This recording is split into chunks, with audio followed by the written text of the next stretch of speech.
Hello viewers, আসসালামু আলাইকুম। বেলা আসন্নি সোহব। তো যেহেতু অলরেডি শীত প্রায় আইছে, মানে উইন্টার ইজ কামিং, তো পিঠা তো খাওয়াই লাগে। তো এখানেও দেখতে পাররা পুলে পিঠা বানানি ওর। তো আজকে সারাদিন আমরা খালি পিঠা বানাইছে, যেহেতু গেস্ট আসুন বিদেশি মানুষ, তারা অবশ্যই পিঠাগুলা লাইক করুন। আর এগুলো পোলা পিঠা, আর এগুলার ভিতরে দেওয়া হয়েছে চিকেন।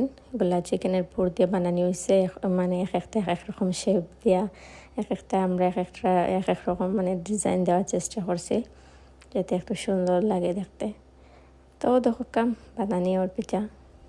আর এটা একটু আমি বানাইছি, অ্যাকচুয়ালি অত সুন্দর হয়েছে না, বাট চেষ্টা করছি। তো দেখো তেলও দেওয়ার লোক মানে সাথে সাথে দেখলাম যে অনেক সুন্দর মানে ফুলছে, খুব ভালো লাগে দেখতে। তো এগুলো আসলে চিকেনের, আমরা চিকেনের পপ হইয়াম।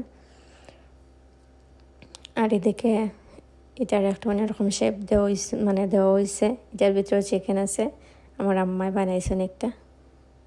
আর সব থেকে বেশি কিউট যে জিনিসটা, এটা আমি আপনার লগে আবার মানে শেয়ার করলাম।